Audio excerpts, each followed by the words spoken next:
Well, for the fourth talk of my AI talk this Sunday, is I'm just leaving Barnes and Noble. I stopped at McDonald's to get a coffee with 3 creams and 1 sugar.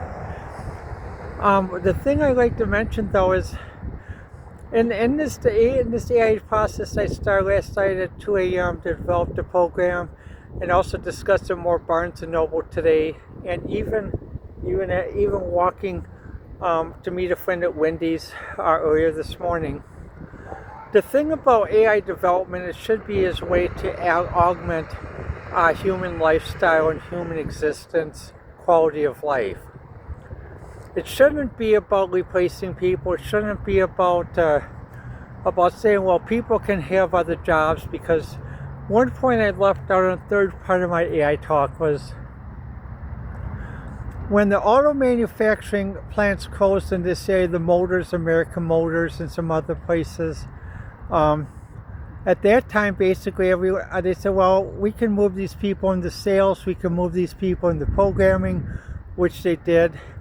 And even in Ohio, when some of the auto plants closed, like on the Drew Carey show in the early 2000s, they said, we can move these people into Java. And he did an episode where it shows someone doing a thing on Java and say, well, you're going to enter the exciting world of Java, and you're going to know how to do this polling. You make more than you ever made at the department store, working in the office, or such and such. It showed Drew Carey there, like, okay, like, well, this is a lot to do, and when's the money going to come?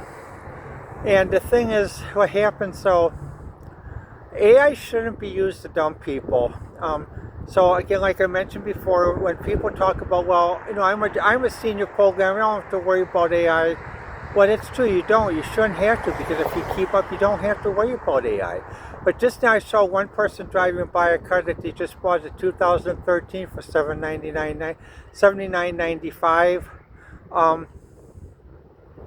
I remember when people used to be able to buy cars in this area every 2 years or 3 years, but now it's basically 2013 is a 12-year-old car, which was considered very old, and normally that's something like a college student, a high school student would drive when I was in high school, because you would be supposed to be able to have a new car when you were working. But the point is, what we have to do is remember, AI is to augment but not to replace people. And like in 2600 magazine, no articles written by AI. It's okay if you use it for spell correction, a slight grammar correction, but not writing your articles, not writing your lecture notes. Basically, AI should be used for creative purposes. I did this as a creative purpose because a lot of my projects I do as a lark. I like to see, I like to take ideas, see how it does. My idea is never to replace people. We need all the people we have. There's more things we have to do.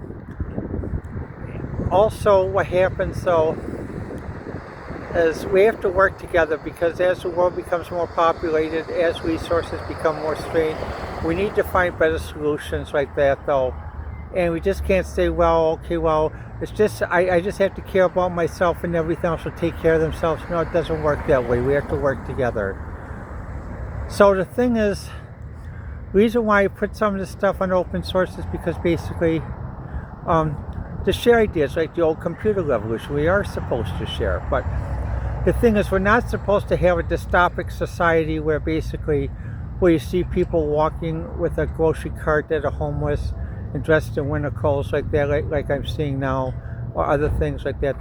This is not the way the computer revolution is supposed to be. It's supposed to be everyone moves to a higher level of society, a higher level of existence. So use AI responsibly, treat each other equally, and also don't throw anyone under the bus, and don't say, it doesn't affect me, so I don't care. It will affect you. So basically, use technology responsibly, use AI responsibly. There's many things we can do, but don't give in to basically being bought out or sold out, or being bought and paid for. Well, thank you for listening to Diana's Makerspace, and as usual, you know how to reach me on various postings.